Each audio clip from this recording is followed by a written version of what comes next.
মসজিদ ভেঙে ফেলা হয়েছে, বিষয়টা কতটা সঙ্গত, কিভাবে মুসলিমদের মধ্যে পারস্পরিক সৌহার্দ্য বাড়ানো যেতে পারে। খুবই দুর্ভাগ্যজনক একটি ঘটনা এটি। আমি এই ঘটনার তীব্র নিন্দা জানাচ্ছি এবং আমি মনে করি কোনো আকিদা, কোনো বিশ্বাসের মানুষের উপাসনালয়ে আঘাত করা এটা ইসলামের শিক্ষা নয়। আপনার যদি কারোর সাথে বিরোধ থাকে, ভিন্নমত থাকে, আপনি যদি মনে করেন কেউ ভুল করছেন, বাড়াবাড়ি করছেন, তাহলে সেক্ষেত্রে সেটার প্রতিকারের হাজারো উপায় আপনি বের করতে পারেন, কিন্তু উপাসনায় আঘাত করা এটা কোনো প্রতিকার হতে পারে না। আমরা যে ইসলামের অনুসারী, সেই ইসলামের শুরু থেকে আজও পর্যন্ত নবী করিম সাল্লাল্লাহু আলাইহি ওয়াসাল্লাম, সাহাবা একরাম কেউ অন্য ধর্মাবলম্বীদের উপাসনালয়ে আঘাত করেছেন এরকম কোনো ঘটনা আমরা দেখাতে পারবো না। মসজিদের দেরার ছাড়া, যেটি আল্লাহর নির্দেশে মুনাফিকদের তৈরি একটা ষড়যন্ত্রের ঘর, সেটি ছাড়া অন্য কোনো ধর্মীয় উপাসনালয়, অন্য ধর্মের মানুষের উপাসনালয়ে আঘাত করা এটা নবী সাল্লাল্লাহু আলাইহি ওয়াসাল্লাম শিক্ষা নয়। এমনকি জিহাদের ময়দানে নবী সাল্লাল্লাহু আলাইহি ওয়াসাল্লামের সুস্পষ্ট নির্দেশনা ছিল, যদি কেউ কোনো অন্য ধর্মাবলম্বীদের গির্জায় বা কোনো উপাসনালয়ে আশ্রয় নেয় বা সেখানে গিয়ে ইবাদতরত থাকে, তাহলে তাকে হত্যা করা যাবে না। তাহলে আমাদের মুসলমান ভাই, একই কেবলাকে আমরা কেবলা হিসাবে মানি, আমাদের আল্লাহ এবং রাসূল এক, আমাদের মৌলিক সব বিশ্বাসগুলোতে আমাদের ঐক্যমত রয়েছে। এরকম ভিন্ন মতের মানুষদের মসজিদ ভেঙে দেওয়া এটা খুবই গর্হিত একটা কাজ। আমাদের মনে রাখা দরকার, কোনো জায়গাকে মসজিদের জন্য যখন কেউ ওয়াকফ করে দেয়, সেটা আল্লাহর হয়ে যায়, তখন সেই ঘরে হাত দেওয়ার আল্লাহর ঘরে হাত দেওয়া একই জিনিস। আমার সাথে তার মতের ভিন্নতা থাকতে পারে, কিন্তু ঘরটা আল্লাহর। দিন শেষে আল্লাহর ঘর ভাঙা কোনো অবস্থাতে জায়েজ নয়। বাংলাদেশ আমাদের আশেপাশের অন্য যে কোনো দেশের চাইতে সাম্প্রদায়িক সম্প্রীতি এবং পরমত সহিষ্ণুতার জন্য উজ্জ্বল উদাহরণ। যার কারণে পাকিস্তানের মতো দেশেও আমরা জানি মুসলমানদের বিভিন্ন গ্রুপ, পরস্পরের সাথে বিরোধপূর্ণ গ্রুপগুলোর মধ্যে মসজিদে হামলা, পাল্টা হামলার ঘটনা ঘটে। বাংলাদেশে কিন্তু সেরকম ঘটনা ঘটে না। ভারতে সংখ্যালঘুদের উপরে ভয়ঙ্কর নির্যাতনের স্টিম রোলার দীর্ঘদিন যাবৎ চলে আসছে, কিন্তু আমাদের দেশে সেরকম ঘটনা ঘটে না। তাহলে মসজিদে হামলা করে, ভিন্ন মতের মানুষের, ভিন্ন আকিদার মানুষদের মসজিদে হামলা করে আমরা আসলে কোনো ভালো অর্জন করতে পারবো না, বরং খারাপ নজির তৈরি হবে। আর মনে রাখা দরকার যে মসজিদ ভেঙে কোনো আদর্শ থামানো চায় না। মসজিদ আপনি একটা ভাঙবেন, দুইটা হবে, পাঁচটা হবে, সিম্পেথি আরও সামাজিকভাবে বেশি পাওয়া যাবে। অতএব মসজিদ ভাঙার এই চিন্তাটাই একটা অসুস্থ চিন্তা।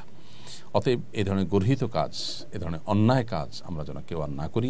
যেখানে অন্য ধর্মাবলম্বীদের উপাসনালয় আঘাত করে ভাঙার শিক্ষা ইসলাম আমাদেরকে দেয়নি, সেখানে নিজেদের ভিন্ন মতের মুসলমান ভাইদের মসজিদ কীভাবে আমরা ভাঙতে পারি? পার্শ্ববর্তী দেশ ভারতে যেখানে মসজিদ ভাঙা হচ্ছে, আমরা তার বিরুদ্ধে তীব্র প্রতিবাদ জানাচ্ছি, সেখানে আমরা নিজেরাই যদি ভিন্ন মতের মানুষদের মসজিদ ভাঙি, তাহলে এটা একটা বাজে উদাহরণ হয়ে থাকবে। আমি আশা করব এই ধরনের সংস্কৃতি থেকে আমরা বেরিয়ে আসবো এবং এর নজির যেন আর আমাদের সমাজে দেখা না যায়। আমরা সবাই সচেষ্ট থাকবো। আল্লাহ তাআলা সংশ্লিষ্টদেরকে দায়িত্বশীল আচরণ করার, দায়িত্বশীল ভূমিকা রাখার তৌফিক দান করুন।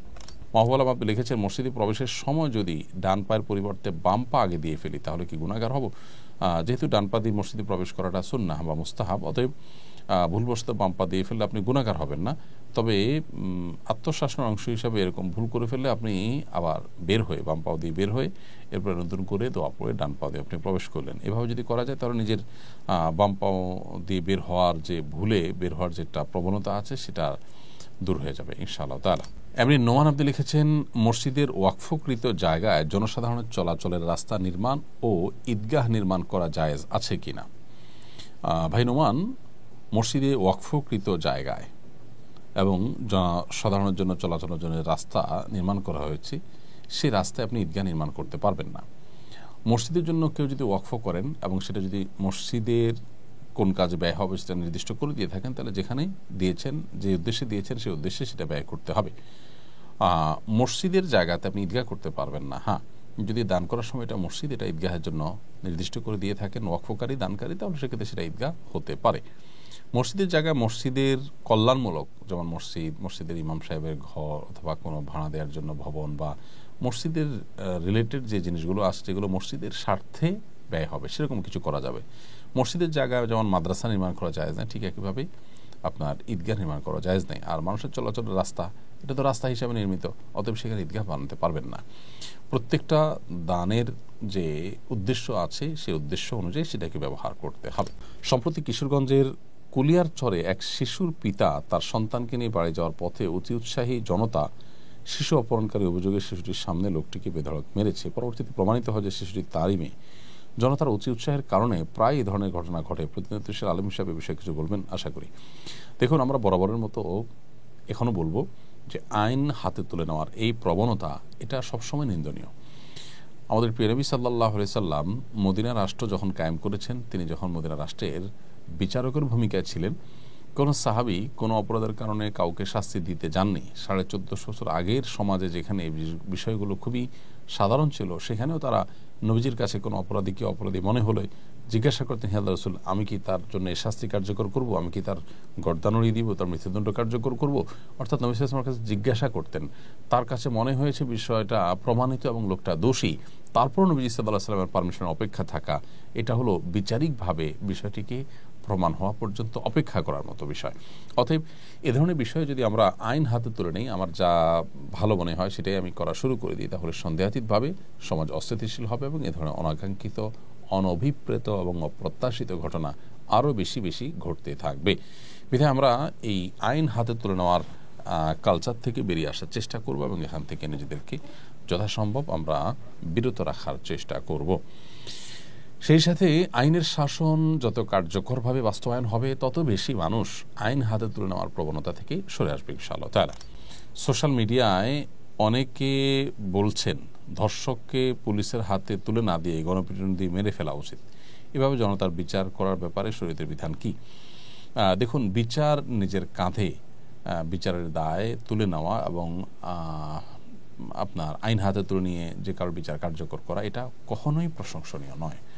যত ভালো যুক্তি এখানে দেয়া হোক না কেন, এটা অনাচারের রাস্তাকে উন্মুক্ত করবে। এর ফলে একজন আরেকজনের বিরুদ্ধে আপনার শত্রুতা উদ্ধার করার চেষ্টা করবে, এ ধরনের অভিযোগ তুললে যে কেউ যে কাউকে আঘাত করার চেষ্টা করবে। এর ফলে সমাজ কিন্তু অস্থিতিশীল হবে, সমাজ কিন্তু অশান্তির দিকে যাবে। সেই জায়গা থেকে যথাসম্ভব এ ধরনের কালচার, এটা বন্ধে আমাদের উদ্যোগ নেওয়া উচিত।